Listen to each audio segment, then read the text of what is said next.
Hey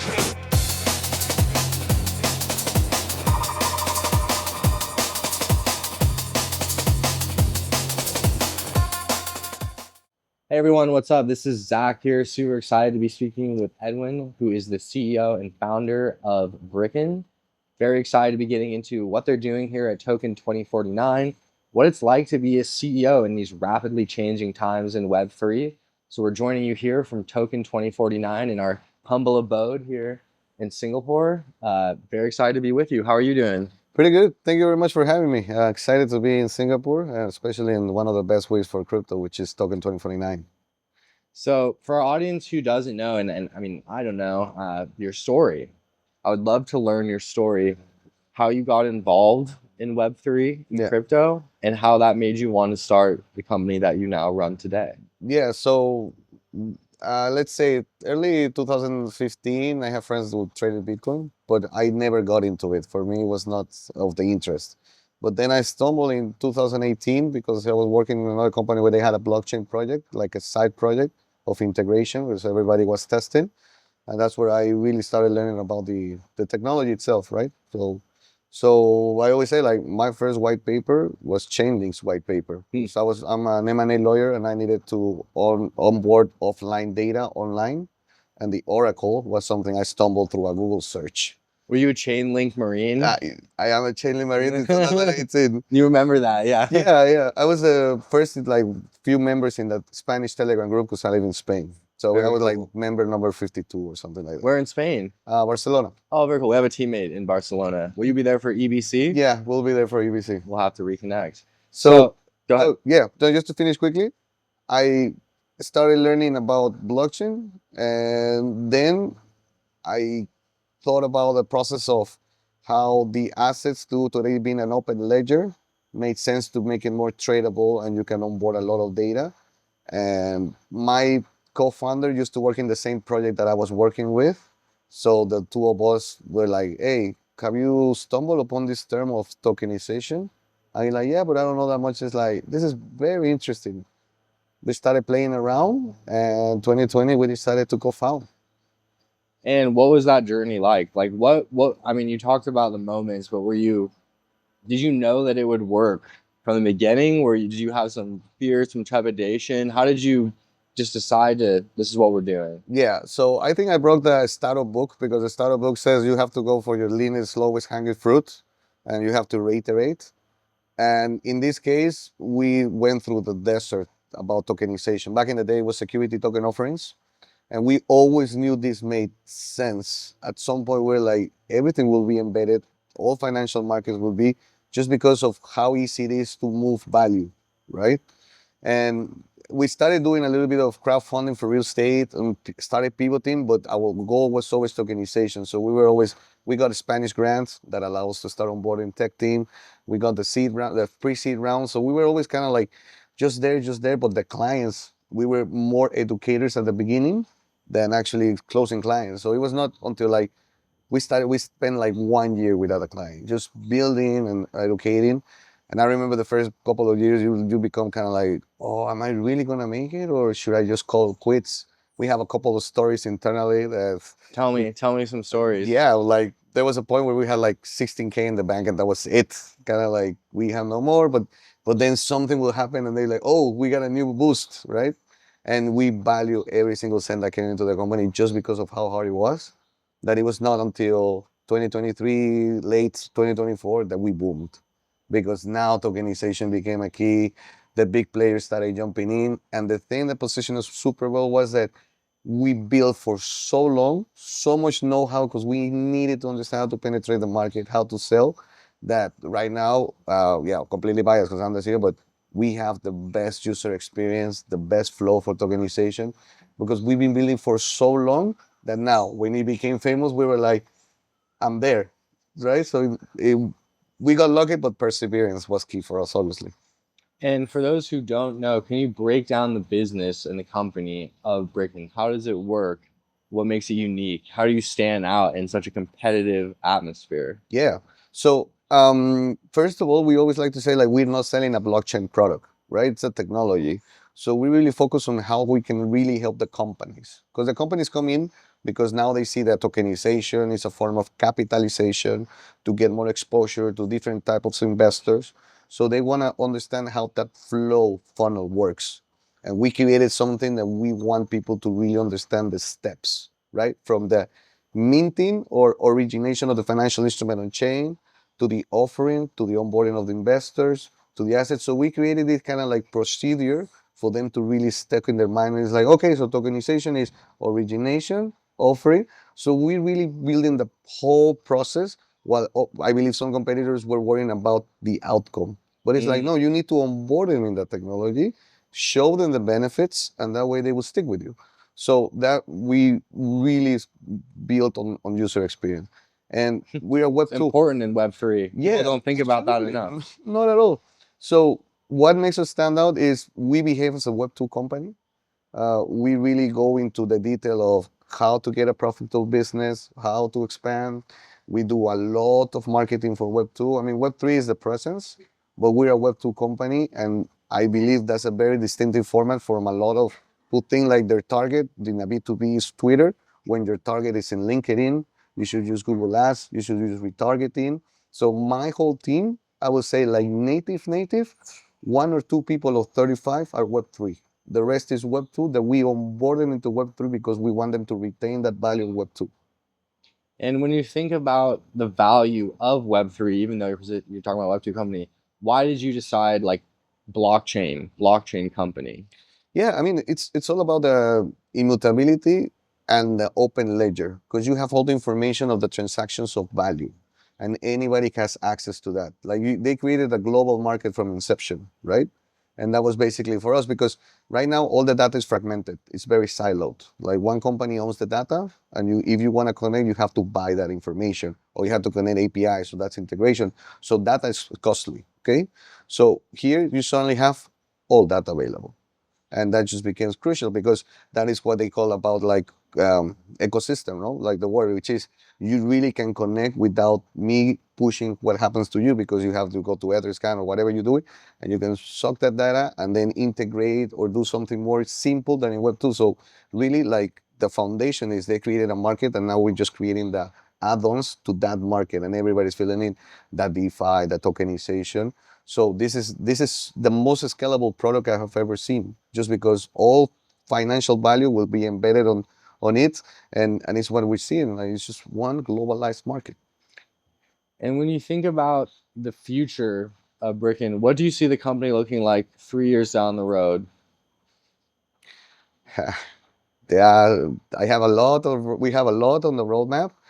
Uh, yeah, so I'm thinking about disclosing too much or too little, right? The vision is we have a lot of supply. Right now, we're onboarding clients on a weekly basis, and we're always happy. We're gonna start pushing out to get the demand, so the liquidity. That's something that we already approaching with some license to become ourselves a broker.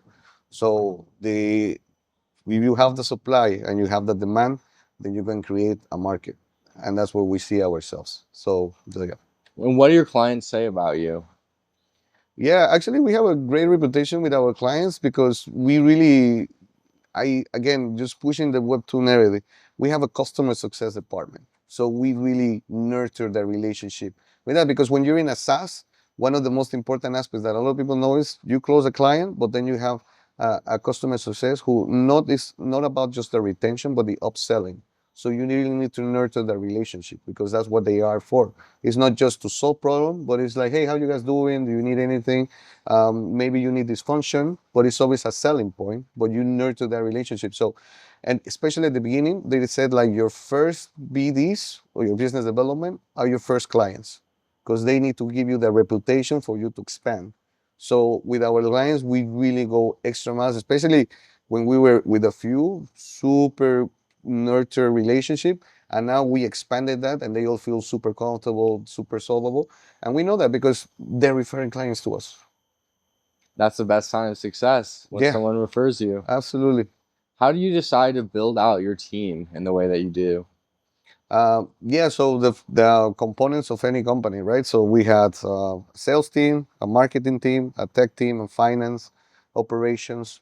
and we started scaling along the lines as to what was needed, right? Because obviously, as you start expanding, you need more manpower. So we always like to be very budget procedural like, and in that sense, kind of like if the Calendly or format sales team is dying, then I need a new BD.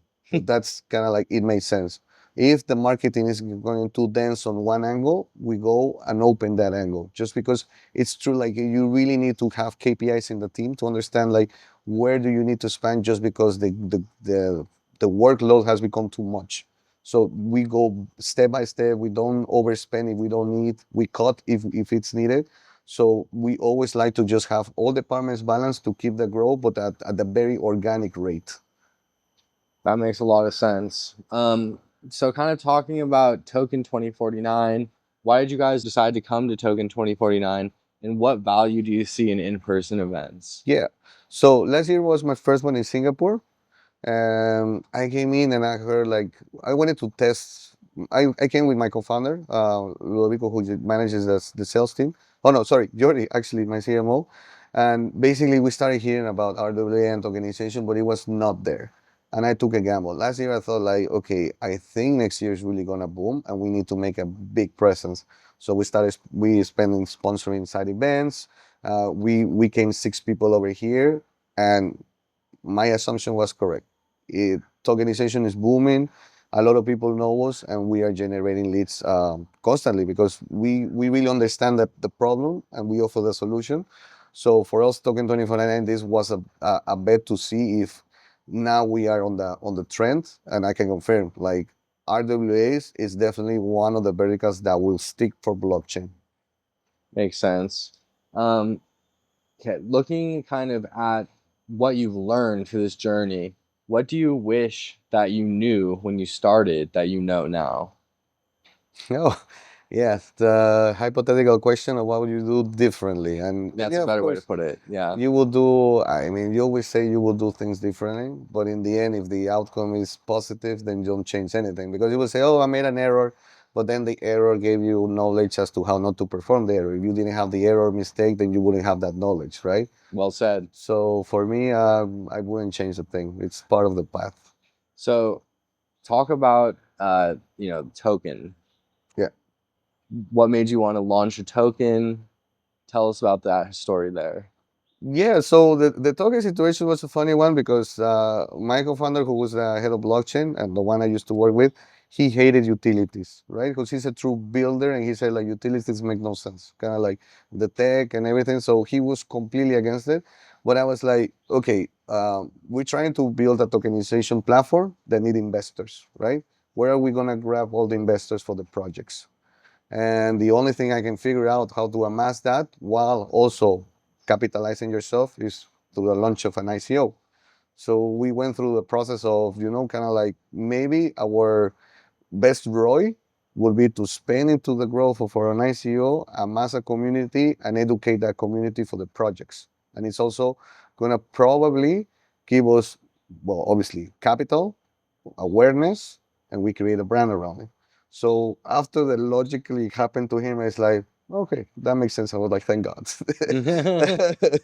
So the reason for our ICO is that one. And obviously we have utilities in our ecosystem and everything, and it has actually positioned us well, or super well. And it was but we made it very logical as to why we launched the ICO. Not just to raise money and go crazy, but we really thought about kind of like those steps that will help us really amplify Brickken. Why should someone buy the token?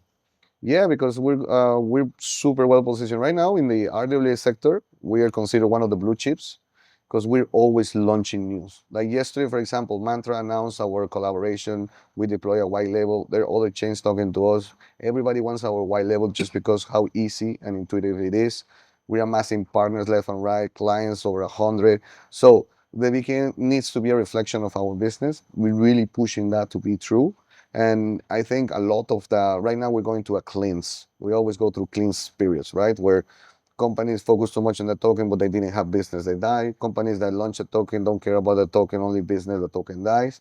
And on our end, we're super well balanced. Like we really have specialized team for the Web3 angle, a specialized team for the whole business, and we really nurture that. And that's why we have survived. We launched in the worst bear market, 2023, after saying that we were going to launch in the 2022 when everything failed, and we're still there. Our token hasn't fallen of our listing price. We're above listing price. And we have done a lot of pumps and a lot of actually growth. And right now we're gonna double triple down on it because we see it. Thank you. All right, guys, I'm gonna buy it then. Thank you. Not financial advice, but a little bit. No, just kidding. Don't do it unless you want to, which you should. Well, first of all, would you consider that we're in a bull market right now? No. Okay, tell me about that. That's an interesting take. I think we are experiencing a pre-bull. I mean, it is true. Bitcoin has gone to all-time high. Ethereum broke it by a few dollars. BNB broke it, but the rest, there's a lot of alternatives now. When people say like, "Why is no, we're not like in 2021 in the 4-year cycle?" Yeah, in 2021 there was like 10,000 tokens. Right now there's like, I don't know, maybe 100 million, right? So the liquidity is super spread. The bull market indicatives of how the signals have gone have not there been yet. So I think it's just that Bitcoin started amassing a lot of institutional money that was not there before. And that's the whole reason Bitcoin started doing that, and Ethereum. But the retail investor is what is needed for the bull market. Because institutions will buy the less risky assets, so they already know the ETFs and all of that through Solana or Ton. But the rest for the bull market, it has to be not just the top 5 assets, or not just the top 100 CNC. It has to spread across the market because that means liquidity is. And I believe right now the retail is not entering for some reason. Maybe a lot of people have, the meme coin killed it. The presidential tokens or politician tokens as well was a mess. So I think that the retail is hard. They need to get excited.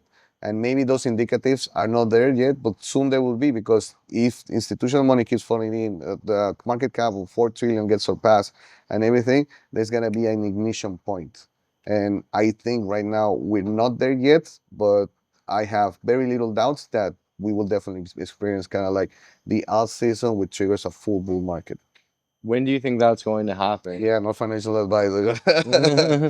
All I I believe that the economy of the United States need to flash some clear indicators, because everybody follows the big lead, right?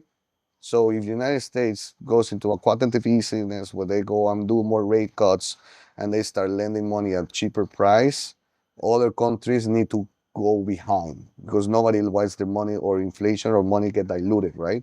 So I think kind of like they feel they have that possibility of expansion, other countries will fall, and then it's just like the ball moved. So I need that. We all need that ball to move, and we're there. But you know, the Fed right now, the Powell is very conservative, right? So I'm hoping that in Q4, based on the latest indicators, quantitative easing could happen, and I think that will be just not the beginning, but at least just the other push, and then we'll see how it happens. Very cool. Are you guys planning to do other events coming up this year? And what do you hope to achieve by going to different events in person? Yeah, so I mean, first of all, like it's important for the presence, right? You need to establish you're out there, talking to other people, making sure you're at the right events, and that requires effort. Like we're gonna be here till the 6. We're working like 12, 15 hours per day, just jumping around the whole Venus. But you need to make sure that everybody's there. You go with your brand, and then that's it. I mean, it's an awareness factor, right? So most importantly, now we're also sponsoring, and the sponsors, we invite the people that we want to sit with, kind of like clients slash potential clients, partners slash VCs. Like you just invite, and even they don't go, don't matter. They're like, oh, did you? I missed it. Oh, you missed a lot of fun. We did a lot of business. Just get people excited. So for us, kind of like the presence is also for closing, but it's also a marketing opportunity. What are some of the clients that you're most proud to work with? Yeah, so obviously, I mean, from the Web3, we tokenized Hacken, the auditing firm. That was a very cool thing that happened to us, because we had just launched our latest version of our application, and they did something really cool. They had a utility token, and since we do securities, they issue an equity token of the company, and the utility holders could swap for equity. So that was a I could win some right now. that was a very cool kind of like first time anybody had done that. And Dating, who's the CEO, he loves securities. Obviously, not the security which he's always like an expert, but he sees like the value of tokenizing equity. So we had a lot of conversations around this. And for me, kind of like the Web3, that's just because of the first use case, how it was, who it was, it's still kind of like one of my favorite clients. I think have a look at Brickken, what we're doing. We're very much communicative on how tokenization works. We try to expand a lot. We talk with regulators. We launch a lot of research reports because we learned that from the process that when we had no clients, we had to go really knock by door and then just tell them the whole story. But now we got very good at telling the story, right? If you would have listened to my pitch a couple of years ago, it would have been, hopefully it's less complex now, but at the beginning, I still remember what they were like, I have no idea what you do, man. And now a lot of people understand. So yeah, if you want to have some digested information as to how RWAs are, what is the current market around it, then by all means follow us. And if you're interested in tokenization, then we're the guy to go. Awesome. Thank you so much for the fantastic No interview. problem, man. Great Thank job. you very much. Cheers, guys. Thank you for watching. Make sure to follow Brickken on social media. Follow their team. They got a really smart team here building awesome things, and you heard it from them. They'll be in Spain. They're going to be at a lot of different events coming up. So if you're looking to partner with them or to become a client, you're going to be in good company. Just mentioned Hacken among a lot of others. So really appreciate the great conversation. Thank you. Make sure to follow them, and thank you guys for watching. Hey, what's up? But it's not something Genzio is afraid of. If you want to survive, you got to build a house. You know we do not understand that we do not know. Ladies and gentlemen. Get back at the Genzio Media House. Awesome. Well, thanks so much for joining us today.